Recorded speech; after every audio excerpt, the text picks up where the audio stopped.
I drank pots and pots and pots and pots of strong black coffee, trying to keep my sleepy soul awake.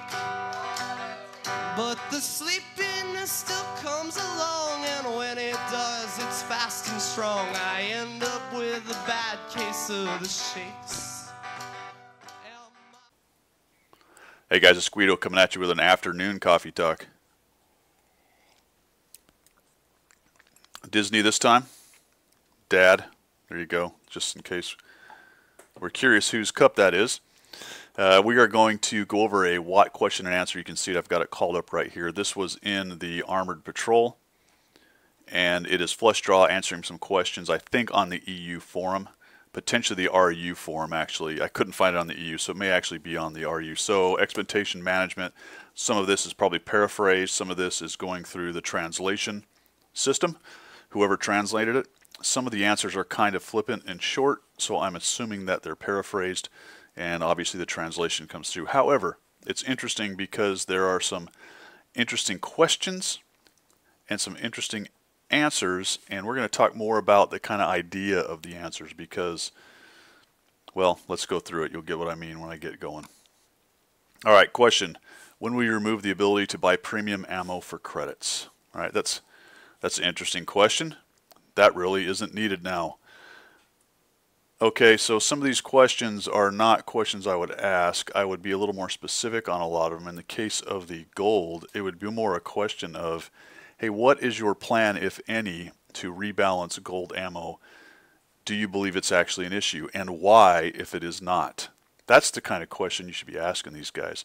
Also, let's just roll back to expectation management for just a second. This guy's a dev, so he may not have a lot of pull or decision-making power. I don't know where he stands on the list of guys up there. So just think about that as well. So kind of a silly question. Some time ago, you informed about implementing the E10. I believe that is a German tank, and they were talking about the hydraulic system, which they have actually put into the Swedish line with hydraulic suspension. Now the path has been paved, Swedish line, why not add it? Answer, it's not planned now. Okay, valid question, very specific, talking about a certain tank situation that they've had in the past, and he said it's not planned now. Fair enough, that's all right. Actually, what I would love to hear right there is, hey, what about Arty and using siege mode and travel mode with Arty? Have you thought about that? What are the discussions that you've had, and what were some of the pros and cons through those discussions that you had? That would be interesting to me. Okay, question. When will the next trade-in happen? Now, that's a valid question. We'll inform you about it in the official portal. Going back to the dev, he may not have actual control over what stuff shows up when on the portal or in the store, or when these planned events are going to happen. So fair enough. Hey, dude, check the portal. Got it. Question. When will the Tiger 131 be sold again? It says apparently an RU server question. Too long didn't read no. I guess that means we're not selling it again, or I don't know. Why were historical battles shelled? Valid question, actually, because those were not bad. There was a balance issue, and they did die pretty quickly, as has every single other type of game mode that they have created. They have all become historical battles at this time. Right now we're busy with something different. He will get into it a little bit later. What they're busy with is this grand battle thing. And that's the first time that I've kind of heard that they're really moving in that direction significantly, and a lot of the devs are talking about that. So that's interesting. And it was called Frontlines, as you remember. Now it's Grand Battles. Okay, if and when will Erlenberg be removed? This was news to me a couple months ago. Apparently there's some movement to get rid of Erlenberg. A lot of people don't like it. I say that, but I haven't heard anything like that on the NA servers. Most maps have their fans and their detractors. Erlenberg actually seems like a pretty good map to me. I like the middle. It's actually a map that most of it you can use. Yes, there are two corridors on each end of the map, each side of the map, but the middle has enough cover and buildings that it can be used. So that's interesting, and the answer essentially is it's not going to be removed. It's being reworked in HD like everything else is, and that's when it will be changed. So the last thing we really need is maps to be removed. This is a great question. Why is Blitz not connected to my Watt Premium account? Yeah, exactly. Or World of Warships. Because it's a different game.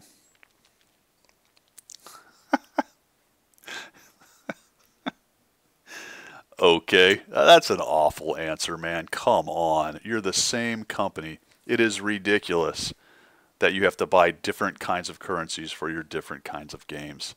Absolutely ridiculous. Now, I don't know what the issues are between connecting console accounts to PC accounts. There's probably some kind of technical issues or things going on there, I suppose. But wouldn't it be nice if World of Warships PC and World of Tanks PC were connected together along with World of Warplanes, which is connected to tanks. So it's kind of, you did it with one, but you didn't do it with the other. I mean, come on, man. That's just cheesy. All right, Artie Nerf win. What a terrible question. I mean, the real question is, hey, how did your artillery change go? What are the numbers? What are you seeing? Is the stun mechanic seeming to work for us? What is going on with Artie, and how has the change affected the game, in your opinion, as a developer? That's where you get some actual meat to an answer, when you have a decent question that has specific points in it that he can answer. Artie Nerf win. Come on, dude. This was great. When will the T-55A be rebalanced to be in line with the planned buffs for the T-54? That's a great question. T-54 is getting a buff to the turret. And that's exactly what I thought. After a while, I was looking at that, and I was going through my garage, and I noticed the T-55A, and I went, wait a minute. I don't remember seeing any information on the T-55A getting that turret buff. Why not? Was it overlooked? Is it just, I don't get it, man. It all depends on the data collected and the player feedback. Well, here's some feedback for you. Give it the same buffs that the T-54 is getting. It's the same stupid tank. All right. When will the MT-15-3 mission be changed? If it's necessary. Dude, it's necessary. This is the one, I believe, at least I know, not believe, that you have to kill 2 TDs a tier above. And I believe you also need to have, this is the part I believe and I don't know, but I think it's 3,000 damage.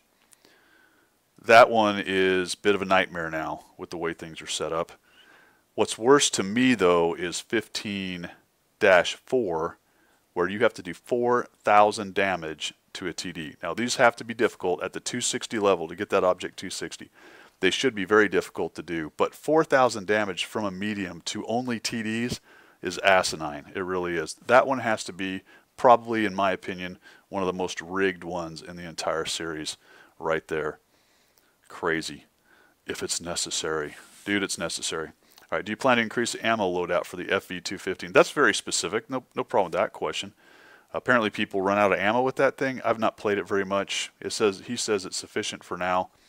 Leave a note in the responses down below in the chat down there, and let me know if you're having that issue with the FV215-183, the TD. I'd be curious. As I remember, it only carries, what, 12 rounds, something like that? But the reload's so long, I don't know. I don't know if anyone really has a big issue with running out of ammo in that. Will the matchmaker get changed? Okay, you're starting with a decent question. There are a lot of things you could do with the matchmaker. The past few days, I was top tier only 5 times. Ugh. Come on, man. I mean, you're going to waste time asking the dev questions, and then you're going to say something ridiculous like that. All right, little math for you. 3, 5, 7. 3 guys are top tier. So every 15 guys that you put together, only 20% of those guys get to be top tier. Matchmaker attempts to make 3, 5, 7s as the primary. So there's only 20% of the slots for top tier. That means you're going to be middle and lower tier a lot. Throw in the 2-tier battles, which is 5 and 10, then that's a little bit more. That's 33%. So call it 25% of the time you're going to be top tier. I'm throwing out the single tier battles. I wouldn't be surprised if in the numbers Wargaming looks at a single tier battle and calls it top tier. I throw that out of the numbers because it could be top or bottom tier, whichever way you want to complain about it. Right there. So, yeah, what was his answer? How terrible, which I think is a throwback to Serb's answer years ago to some question. Matchmaker will try to prevent such situations by forcefully putting you into top tier if you've been on bottom tier too much, which is undefined, and vice versa, which means if you're top tier too much, you get thrown bottom tier. I don't know how you get that problem, except in short spurts. But if the queue time would be too long, you will be dropped into a random team. Well, that's really where the other shoe drops right there, isn't it? if the queue time would be too long, you're just going to get what you get, man. All this stuff, it may work a little bit every once in a while, but based on the math and what's going on, it's not going to do much for you. Now, if you play tier 9 and 10, tier 10 especially, well, there you go. You can ensure that you're top tier. When we increase team damage penalties, we think they're sufficient. I'd love to see them like 4 times. It's not top of my list of things that are a problem, but team damage, I would love to just see people get crushed by team damage. It would be awesome. I don't want to see necessarily experience, but silver-wise, with a limit so that you don't actually go negative, because new players, that would be a problem, but it would be great if it was much worse. Will you return fun modes? I'm assuming that's soccer and racing and all that.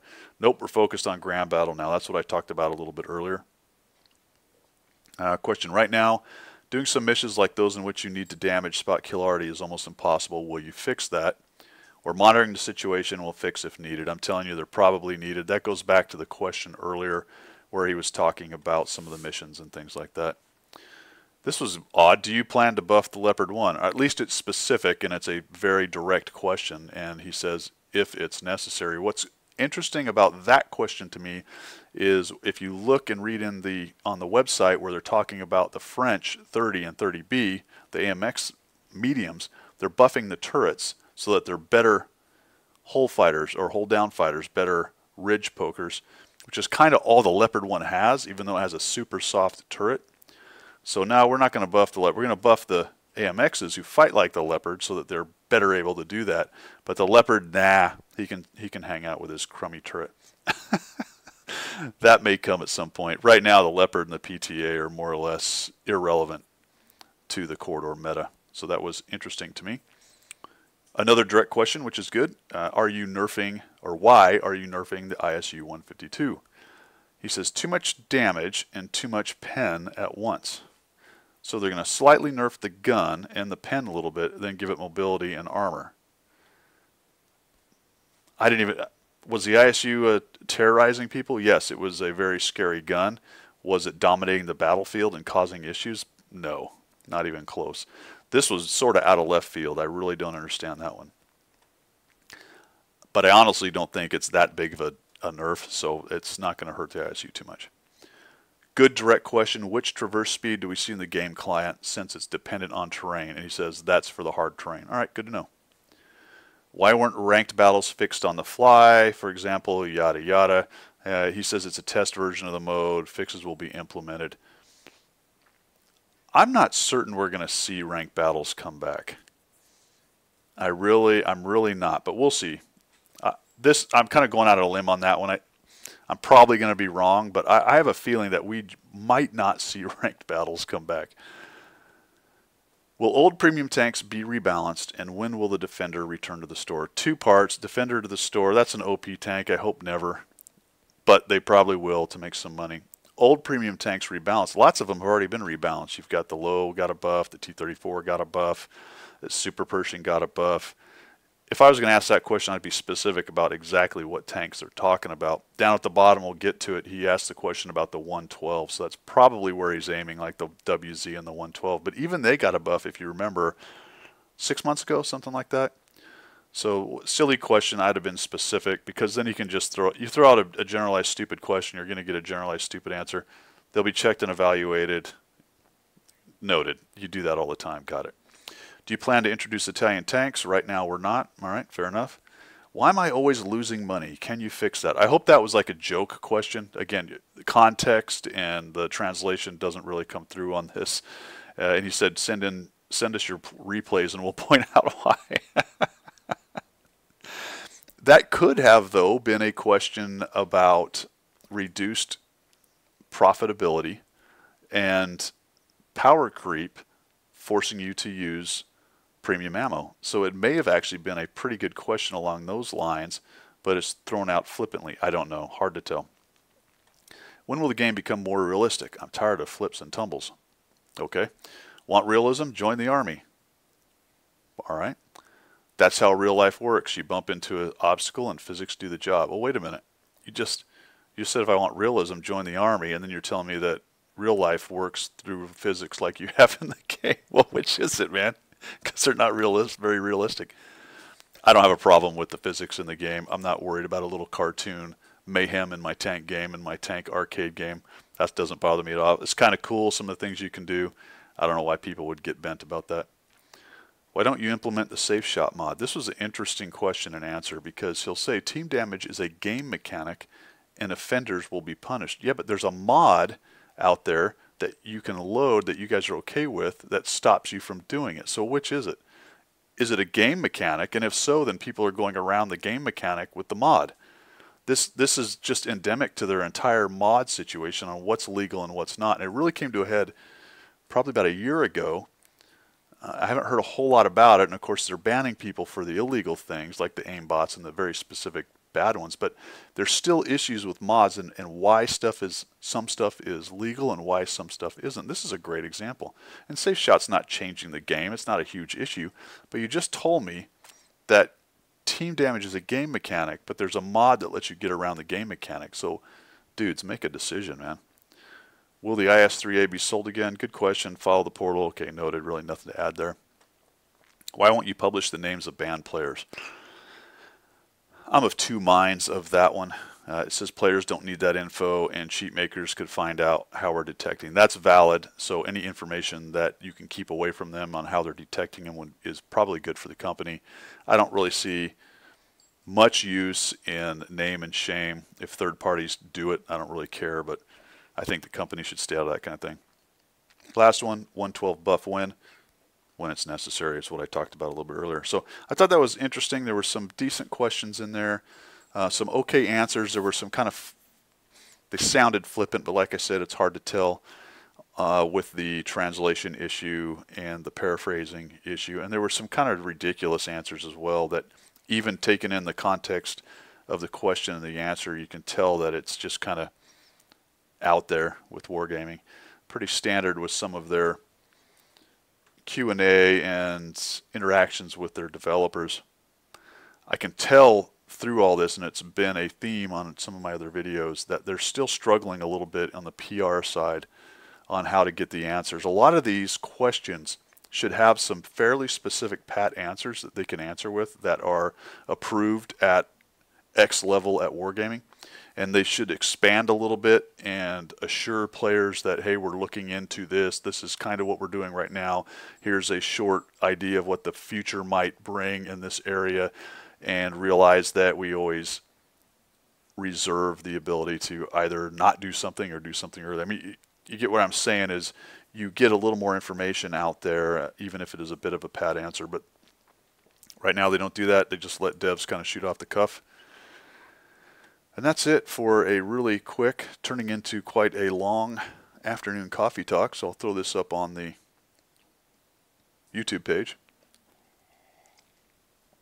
as soon as my brain starts working. All right, guys, I am out. Thanks for tuning in. I appreciate your support of the channel. Take it easy.